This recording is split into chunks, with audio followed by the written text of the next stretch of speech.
पाठ चल रहा था।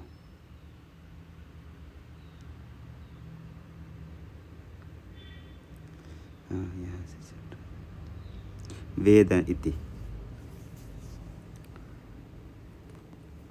562 पृष्ठ में 14 नंबर पंक्ति।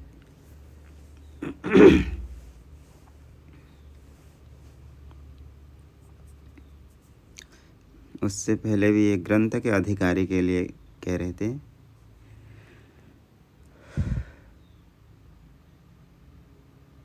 कि संचित ये मंदमती नाम, जो मंदमती हैं, प्रौढ़ ग्रंथ आदि में प्रवेश हठात तो नहीं कर सकते हैं, इसलिए प्रकरण के माध्यम से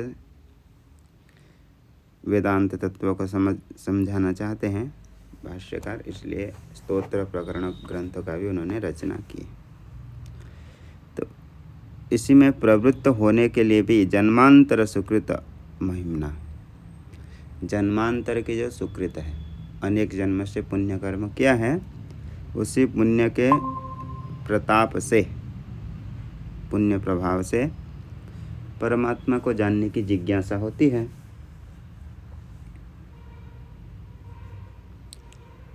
अतः ऐसे शिष्यों को जो जिज्ञासावान है,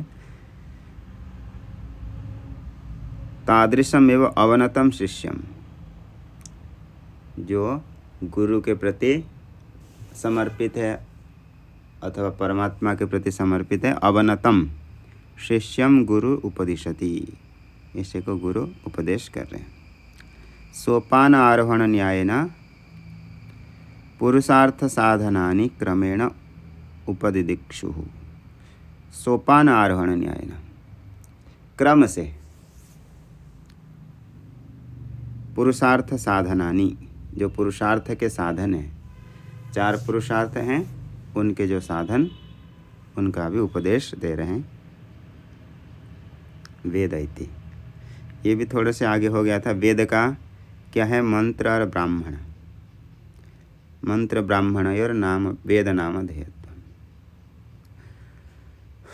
वेद में भी क्या क्या है ये बताए थे कल, सार्थवाद मंत्र विधि इत्यादि। वेद का ब्राह्मण भाग है, मंत्र भाग। ब्राह्मण भी विधि भाग होने से वह भी प्रमाण है। ब्राह्मणस्यापि विधि रूपत्वात् सांग इति शेषः, वह भी उसके अंग है। अंगाध्ययनम बिना ज्ञानानुत्पत्ति है, अंग के अध्ययन के बिना ज्ञान की उत्पत्ति नहीं होती है।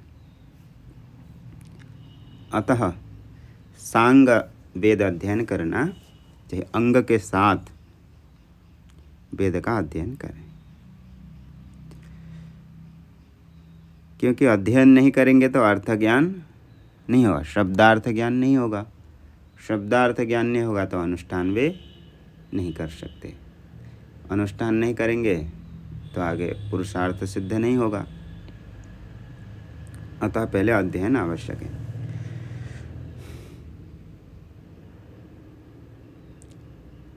अर्थ ज्ञानस्य अनुष्ठानोपयोगित्वेन आवश्यकत्वात् सूचयति मूलकारो अध्ययनस्य ज्ञानपर्यन्तत्वम्। अर्थ ज्ञानस्य अनुष्ठानोपयोगित्वेन, अर्थ ज्ञान अनुष्ठान के उपयोगी है। बिना अर्थ ज्ञान के आप अनुष्ठान नहीं कर सकते। जिनको पता नहीं है वो लोग मोबाइल का ज्ञान नहीं है, उसको चला नहीं पाते हैं।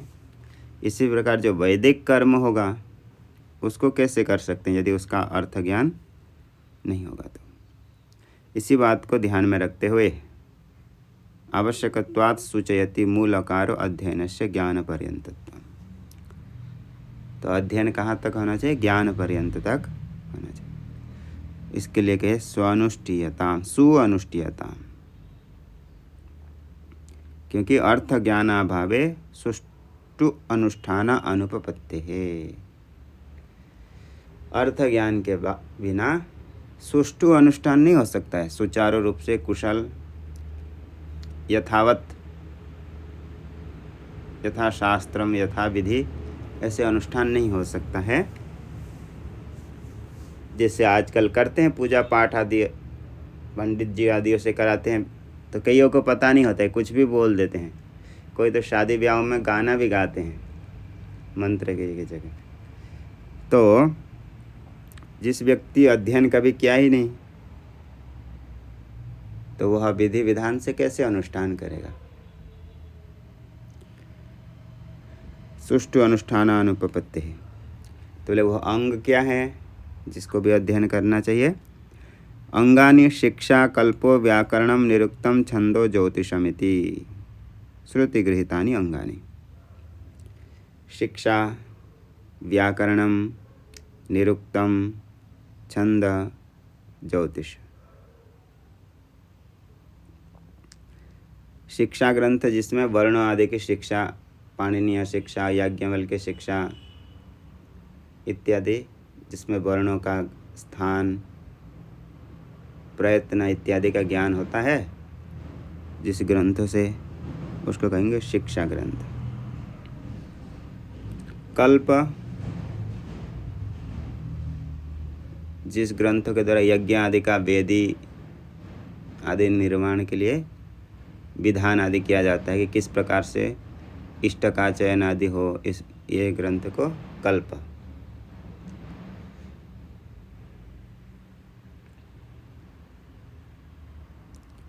व्याकरणम, व्याकरण शब्दशास्त्र, व्याक्रियन्ते व्युत्पाद्यन्ते शब्दाः अनेनेति व्याकरणम, जिसमें धातु प्रत्यय ज्ञान होता है, शब्द का अर्थबोध होता है जिस शास्त्र से। निरुक्तम, तो वैदिक वेद का जो शब्दार्थ निर्णय करने के लिए निरुक्तम। छंदो, छंद, पिंगलादि प्रणीत छंद शास्त्रम। लौकिक में जो वृत्त रत्नाकर आदि में है लौकिक छंद आदि, शार्दूल विकृतम, वसंत तिलका, मालिनी, श्रगधरा, पुष्पिताग्रा इत्यादि। वैदिक छंद आदि भी गायत्री, उष्णिक इत्यादि अनेक छंद है। ये वेद के अंग है। ज्योतिषम, जिसमें भी ज्योतिष गणना, ग्रह नक्षत्र आदि काल निर्णय जिससे की जाती है वह ज्योतिष शास्त्र। श्रुति गृहीतानि, शास्त्र के द्वारा जिनको कथन का है वेद में। वेद इति एकवचनम समस्त वेदाध्ययनस्य अभावेपि। 4 वेद हैं। वेदो नित्यमधीयताम मूल में कहा गया। तो सभी वेद अध्ययन नहीं कर पाने पर भी एक आदि तो अध्ययन करना चाहिए। इसलिए द्विवेदी, चतुर्वेदी ऐसा नाम पड़ता था, उनके टाइटल है। त्रिवेदी, 3 वेद। आगे षडंगी, ये भी मिलते हैं। 6 अंग को अध्ययन करने वाले को षडंगी। उपाध्याय, वो भी आचार्य को उपाध्याय कहते हैं। जिनके समीप रह के अध्ययन किया जाता है वही उपाध्याय।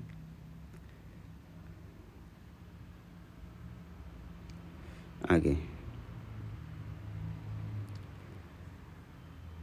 वेद इति एकवचनम समस्त वेदाध्ययनस्य अभावे अपि एकस्य वा अध्ययनम आवश्यकमिति सूचयितुम्। एक तो अध्ययन करना ही चाहिए, इसके लिए वेदो नित्यम अधीयताम ऐसे कहे भगवान।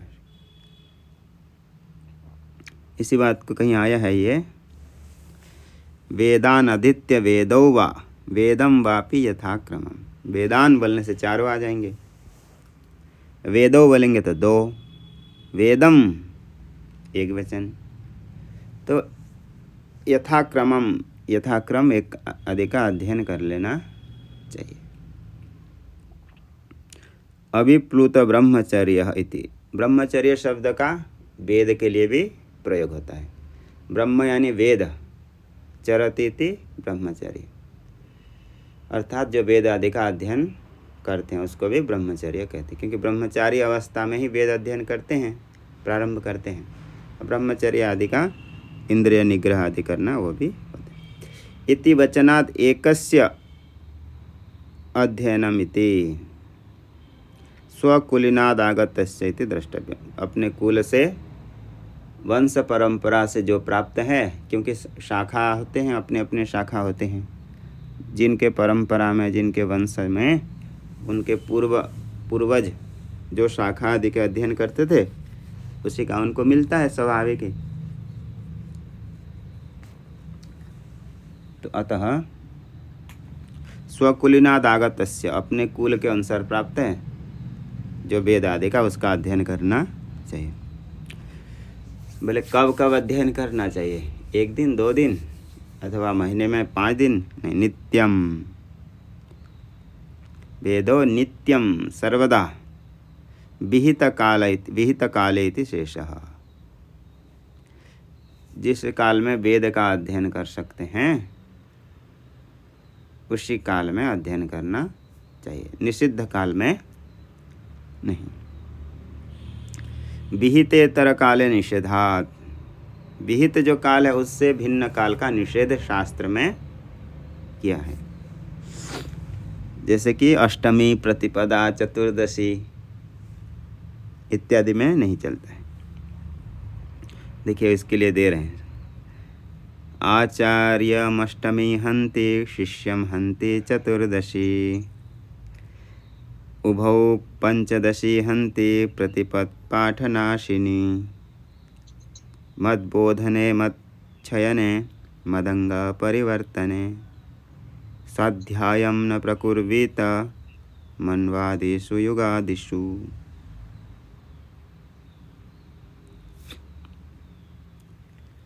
आचार्यम अष्टमी हन्ति। आचार्य को हानि होती है।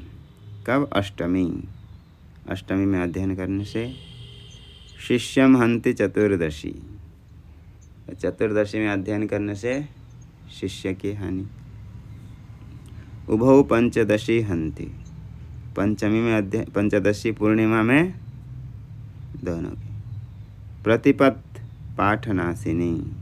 प्रतिपदा में विद्यानाश होती है। मद्बोधने मच्छयने मदंग परिवर्तने। मद्बोधने मत्शयने मदंग परिवर्तने।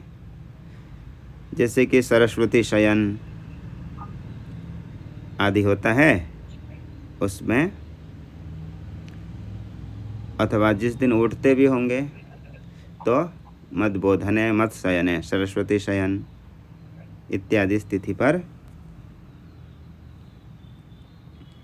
क्या होता है? अध्ययन नहीं करते हैं। मन्वादिषु युगादिषु, अथवा जब नए साल आता है हमारे नववर्ष आदि का, संवत्सर आदि में भी उस दिन अध्ययन नहीं करते। तो यहाँ ये विशेष करके वेद अध्ययन के लिए कहा जा रहा है। इसलिए कैलाश आदि आश्रमों में उपनिषद की पाठ नहीं चलता इसी दिन को। व्याकरण आदि हम लोग चलाते थे कि पढ़ते भी थे। अष्टमी को नहीं पढ़ते थे। अष्टमी और प्रतिपदा ये 2 दिन नहीं पढ़ते थे। बाकी दिन व्याकरण पढ़ते थे और पढ़ाते। उपनिषद आदि इन दिनों को नहीं पढ़ाते।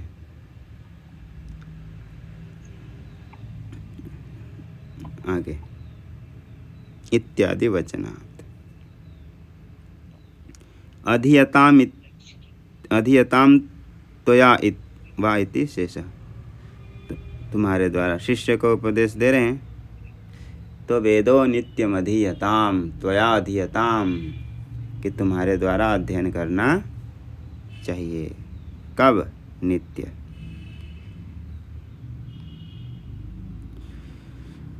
अन्यत्रापि क्रियापदेषु त्वया इति अध्यार्यम्।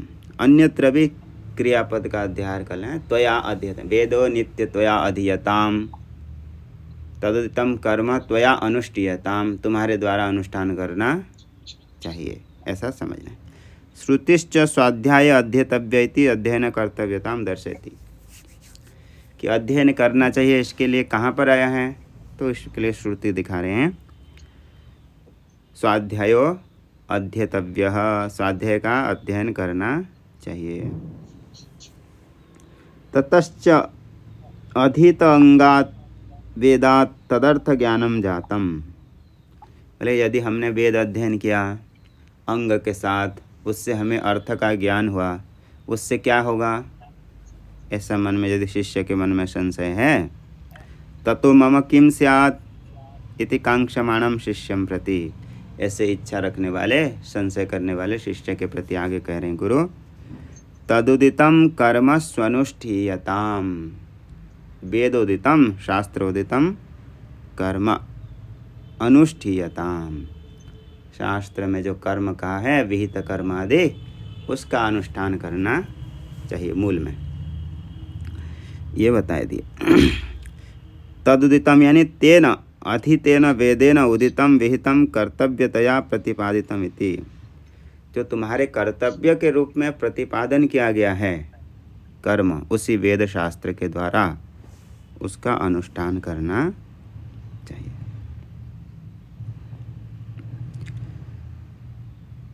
विहितम च द्विविधम,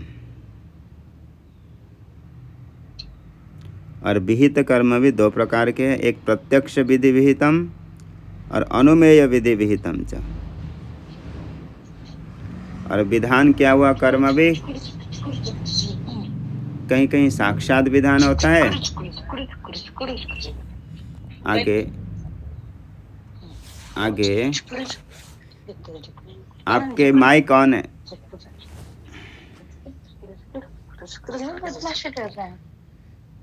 आगे इसी प्रकार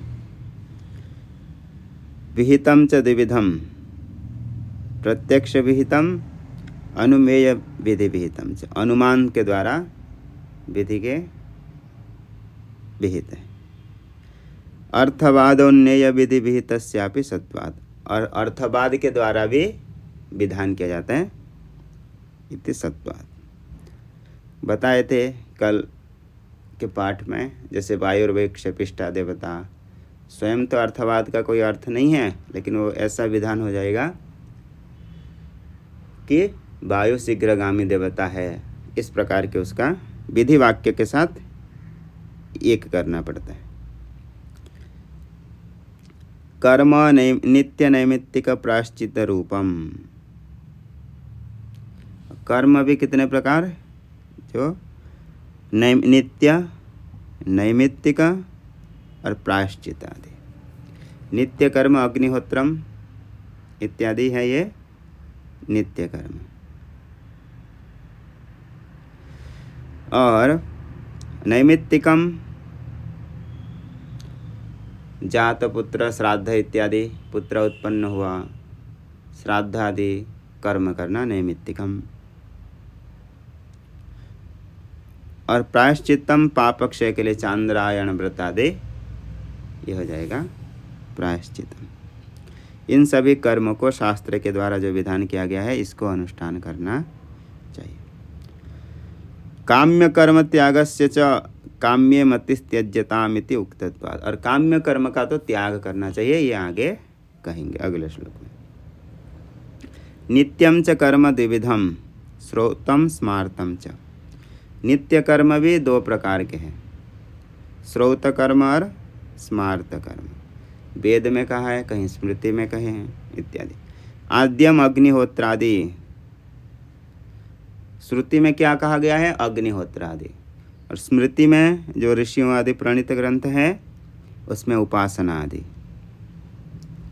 नैमित्तिकम, नैमित्तिक थोड़ा एक बार उसका नाम बता दीजिए, जो दो प्रकार के नित्य कर्म हैं। श्रौतम और स्मार्तम। श्रुति प्रतिपादित हो तो श्रौतम, और स्मृति ऋषि आदि प्रणीत ग्रंथ में जो प्रतिपादित है उसको स्मार्तम। स्मार्तम जी। तो श्रौत कर्म क्या है? अग्निहोत्र आदि, संध्या वंदन, अग्निहोत्रम।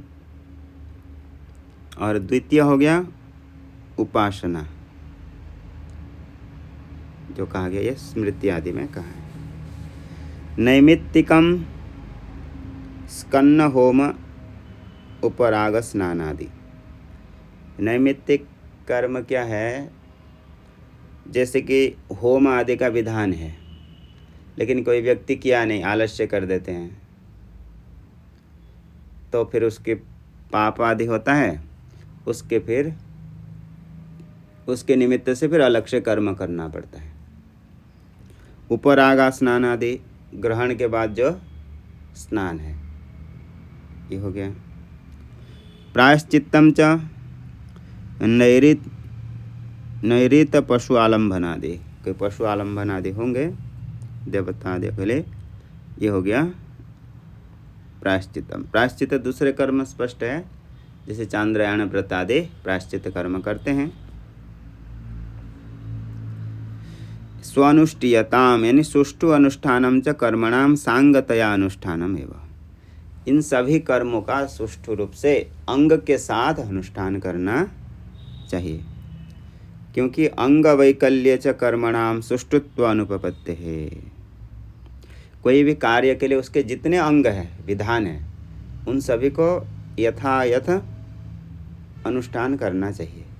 नहीं तो अंग वैकल्ये च कर्मणाम सुष्ठुत्व अनुष्ठान अनुपपत्ति। यदि अंग में विकल हो गया, जैसे कुछ कार्य बना रहे हैं भी, उसका जो प्रोसेस है उसी के अनुसार करेंगे तो उसका सुंदरता है। यदि थोड़े से भी इधर उधर हुआ तो वो ठीक से नहीं होता है। इसलिए सुष्ठुत्व अनुपपत्ति है, अंग में विकल होने से सुष्ठु अनुष्ठान नहीं होगा। श्रुति भी कहती है श्रुतिश्च कर्म कर्तव्यताम दर्शयति। श्रुति भी कर्म को करने के लिए, अवश्य करने के लिए कहती है। कुर्वन्नेवेह कर्माणि जिजीविषेत् सतगुं शमः। कुर्वन्नेवेह कर्म, यह कर्मणि कुर्वन्नेव, कार्य करते हुए ही, अपने कर्तव्य कर्म को करते हुए ही, जिजीविषेत् जीवितुम इच्छेत सतगुं शमः संवत्सरान, यानी 100 साल जीने की जो इच्छा रखते हैं। कैसे इच्छा रखनी चाहिए? कुर्वन्नेवेह कर्माणि, कर्म को करते हुए ही जीने की इच्छा रखें। आलस्य प्रमाद करके पड़े पड़े रह करके जीने की इच्छा ना करें। एवं मुक्तम भवति, तो इससे यह सिद्ध होता है कि सांग वेदाध्ययनानंतरम तदर्थ ज्ञाने सति विद्वत्तायाः संपादितत्वात् उद्वाहानंतरम विशिष्ट कुल प्रसूतेन त्वया अर्थिना समर्थेन सताम सांगम कर्मानुष्ठेयमिति। तो 8 वर्षम ब्राह्मणम उपनयिता तम वेदम अध्यापयिता। 8 वर्ष होते ही उपनयन आदि करके ब्राह्मण को सरदी वैश्य, किसी को 12 वर्ष में, किसी को ऐसे विधान है। तो ये उपनयन आदि कर्म करा के उनको वेद अध्ययन करना है गुरुकुल में। कब तक? अंग के साथ। बचपन से पढ़ेंगे तो 25 साल तक पूरे हो जाते हैं, और दूसरा कोई विघ्न करने का उनका सामान तो है ही नहीं। वहाँ पे गुरुकुल में रहते हैं, बस अध्ययन करते हैं। उस ज़माने में ऐसे कोई विघ्न का सामान था ही नहीं, इसलिए 25 वर्ष तक पूरे उसमें निष्णात हो जाते थे। ऐसे नहीं है कि सिर्फ वेद पढ़ते थे, उसमें सभी विद्याएं, अर्थशास्त्र आदि से लेकर के सब कुछ विद्याएं हैं। गुरुकुल में तो सभी सीख जाते हैं, खेती करना सीख जाते हैं, गोपालन सीख जाते हैं, भोजन बनाना, प्रत्येक कार्य सीख जाते हैं गुरुकुल में। ऐसा नहीं है कि वहाँ सिर्फ वेद ही पढ़ते हैं। तो इसी प्रकार सभी विद्या सीख जाते थे अंग के साथ। अंग के साथ ऐसे अध्ययन करके सांग वेदाध्ययन अनंतरम तदर्थ ज्ञान सति विद्वत्तायाः, उसका अर्थ ज्ञान होगा तो विद्वान। तो विद्वत्ता होने से विद्वत्तायाः संपादितत्वात्, जब विद्वान होंगे तब शादी ब्याह होगे, नहीं तो नहीं। प्राचीन काल में ऐसे पूछते थे, जब वधू ऐसे ढूंढने के लिए जाते थे तो उसको पूछते थे कि आप क्या अध्ययन किए हैं, क्या पढ़े हैं। आज भी पूछते हैं कि कितने पढ़े लिखे हैं, ये तो पूछते ही होंगे। तो वहाँ पर ऐसे पूछते थे कि आप ये शब्द बना सकते हो, अजरघा शब्द कैसे बनता है आपको पता, इसका आप व्युत्पन्न कर सकते हैं, ऐसे पूछते थे। ऐसे कुछ कठिन कठिन शब्द है तो वो बोलते थे यदि कोई अच्छा पढ़ा होगा, विद्वान होगा तो उन शब्द को ही बना सकता है, रूप सिद्धि कर सकता है। ऐसे पूछते थे उस समय में। तो विद्वान, अच्छे विद्वान होगा, संपादित होगा तो कुलीन, घर में उसके विवाह होगा।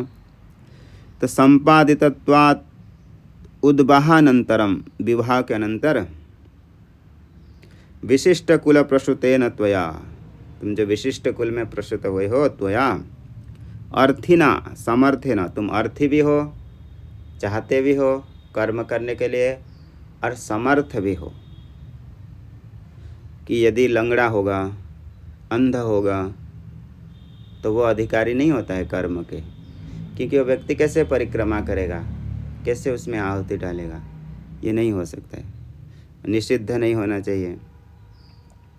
तो त्वया अर्थिना समर्थेन सता सांगम कर्मानुष्ठेयम, तुम्हारे द्वारा कर्म का अनुष्ठान करना चाहिए। ये कहाँ मूल का व्याख्या चल रहा है, लेकिन बहुत टीका होने से मूल ढक जाते हैं। इसका अर्थ यहाँ तक का हुआ, वेदो नित्यम अधीयताम तदुदितम कर्म स्वनुष्ठीयताम, यहाँ तक के अनुष्ठान करना चाहिए। बोले ननु सांग कर्मानुष्ठानेन मम किम इति अतः, बोले मैं यदि अंग के साथ इसको अनुष्ठान करूँगा तो क्या होगा, उससे क्या लाभ है। किम इति अतः आह, बोले तेने शस्य विधीयताम अपचितिः,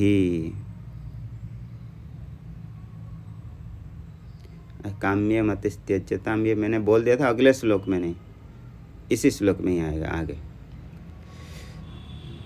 तेने शस्य विधीयताम अपचितिः, तेना विहित कर्मणा, उस विहित कर्म के द्वारा, तेन सांगम अनुष्ठितेन कर्मणा, अंग के साथ अनुष्ठित जो भी आप कर्म करते हो उसी कर्म के द्वारा परमात्मा की उपासना करो।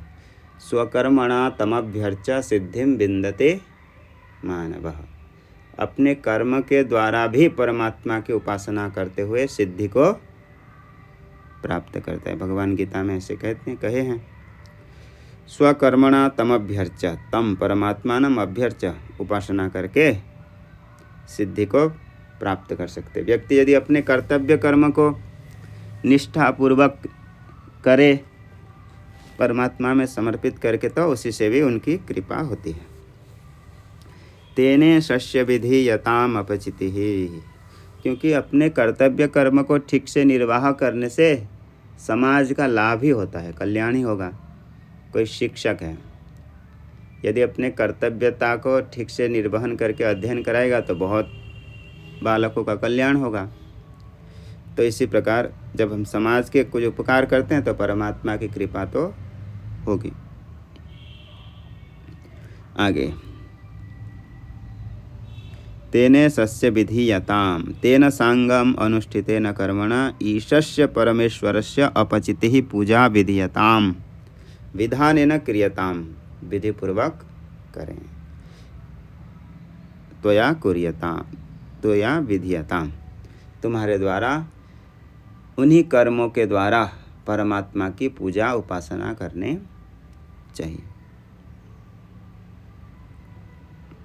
इति यावत्, बोले कि ये जो कर्म अनुष्ठान तो भगवान के लिए है कि स्वर्ग के लिए है, क्योंकि स्वर्ग कामो यजेत इत्यादि तो वेद विहित कर्म से परमात्मा प्राप्ति का क्या, ये तो वेद स्वर्ग के साधन के रूप में कहा गया है। ननु यागादि कर्मं स्वर्गाद्यर्थम भवति, बोले ये यज्ञ आदि कर्म तो स्वर्ग के लिए होता है, इसमें परमात्मा की पूजा कैसे हो गई।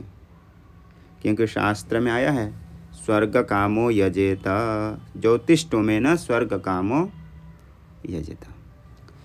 स्वर्ग को चाहने वाला व्यक्ति याग करे, ज्योतिष्टोम नामक याग करे। और भी आया है संध्या वंदन आदि का फल। संध्या मुपासते ये तो सततम संसितव्रतः विधूत पापास्ते यान्ते ब्रह्मलोकम सनातनम। जो सनातन ब्रह्मलोक है उसको प्राप्त करते हैं। कौन? संध्या उपासते ये संध्या उपासते संसित व्रतः, दो दृढ़ संकल्प होकर के, निश्चित होकर के, जो नित्य निरंतर संशय रहित होकर के संध्या उपासना करते हैं, वह पाप आदि से रहित होकर के विधूत पापास्ते, विधूतानि पापानि येषां ते विधूत पापा धूय कंपन, यानी जिनके पाप झड़ गए हैं अर्थात नष्ट हो गए हैं, रहित हो गए हैं। जैसे धूल को झाड़ना है तो कैसे करते हैं? कपड़े को हटाना है तो इसी प्रकार विधूत पापा अर्थात पाप रहित हो गए, हट गए वहाँ से, धूय कंपन है। विधूत पापास्ते यान्ति ब्रह्मलोकम सनातनम, जो सनातन ब्रह्मलोक को प्राप्त करते हैं।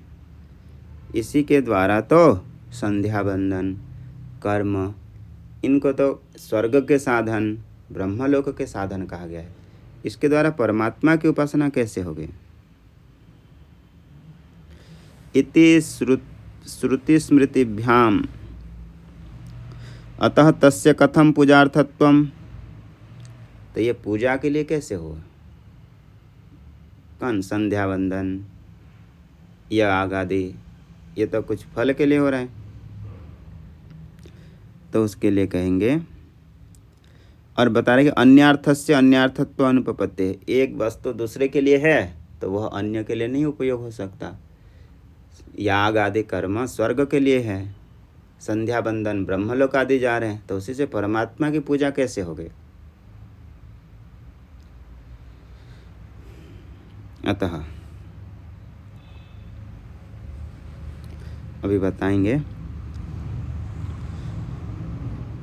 न च नित्यानां कर्मणां निष्फलत्वात् स्वर्गादि अर्थत्वानुपपत्तिः। मीमांसक लोग ऐसे कहते हैं कि नित्य कर्म से कोई फल नहीं है, लेकिन आपको करना ही पड़ेगा। नहीं करेंगे तो आपको दोष लगेगा, प्रत्यवाय लगेगा। और नित्य कर्म करेंगे तो उसका फल नहीं है, ऐसे कहते हैं। तो फिर भी आपको करना ही पड़ेगा। कभी कभी ऐसे कुछ कार्य होते हैं जिसका कोई फल नहीं है, फिर भी उसको करना ही पड़ता है। नहीं करेंगे तो आपत्ति है। तो इसी प्रकार जो नित्य कर्म है, मीमांसक लोग कहते हैं नित्यानाम कर्मणाम निष्फलत्वात् स्वर्गादि अर्थत्वानुपपत्तिः। स्वर्ग के लिए उपयोग नहीं होगा नित्य कर्म। तो श्रुति स्मृति च रुच्यर्थे पूर्णाहुति वाक्यवत, जो श्रुति स्मृति आदि आया है वह तो रुचि उत्पत्ति के लिए ऐसे कहा। पूर्णाहुति वाक्य कहीं वेद का ये होगा, या तो फलश्रुति वाक्य ऐसे होता है अंतिम में, लास्ट में ऐसे अर्थवाद वाक्य देते हैं कि यह करेंगे तो आपको मोक्ष हो जाएगा। एक भी आपने श्लोक पाठ कर लिया तो आपके कल्याण हो गए। आपने इसी कुंड में नहा लिया तो आपके 7 जन्मों के पाप नष्ट हो गए जाएंगे। ऐसे भी ये पूर्णाहुति वाक्य शास्त्र का या तो होगा कोई। न च प्रयोजनम अनुद्देश्य न मंदोपि प्रवर्तते। और बिना प्रयोजन के कोई मंद व्यक्ति भी विचारशील नहीं है, फिर भी वह व्यक्ति भी बिना प्रयोजन के किसी भी कार्य में प्रवृत्त नहीं होता है। इति न्यायेन नित्यस्यापि प्रयोजनवत्वं तदभावे प्रवृत्ति अनुपपत्ति है। तो फिर ये मीमांसा के ऊपर प्रश्न हो रहा है। बोलेंगे यदि आप कह रहे हो कि नित्य कर्म जो करते हैं उसको नहीं करेंगे तो पाप लगता है, और करने से कुछ भी फल नहीं मिलता है। आप ऐसे कह रहे हो, तो कोई मूर्ख से भी मूर्ख व्यक्ति भी ऐसे कर्म क्यों करेगा कि बिना फल के तो कोई भी मंद व्यक्ति भी नहीं करता है, तो कोई नित्य आदि कर्म क्यों करेगा जिसका फल है ही नहीं। तो बोले कि इति न च वाच्यम अकरणे प्रत्यवाय श्रवणेन, बोलेंगे करना ही पड़ेगा। मीमांसक कह रहे हैं भले फल नहीं है फिर भी करना ही पड़ेगा। क्यों? अकरणे प्रत्यवाय श्रवणेन, नहीं करेंगे तो पाप लगता है। तन्निवृत्ति अर्थतया तत्र प्रवृत्ति रीति, इसलिए उस पाप के प्रत्यवाय की निवृत्ति करने के लिए नित्य कर्म करना ही चाहिए। ये कौन कह रहा है? मीमांसक।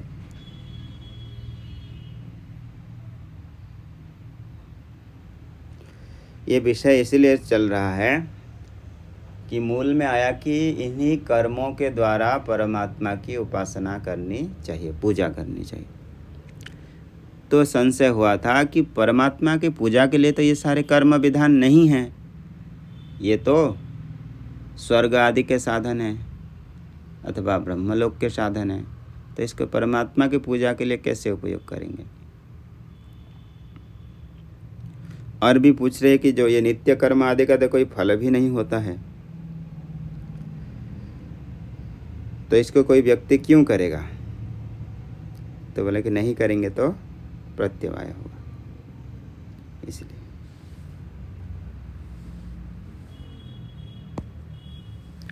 टीका बहुत ज़्यादा इसी में लिखी है।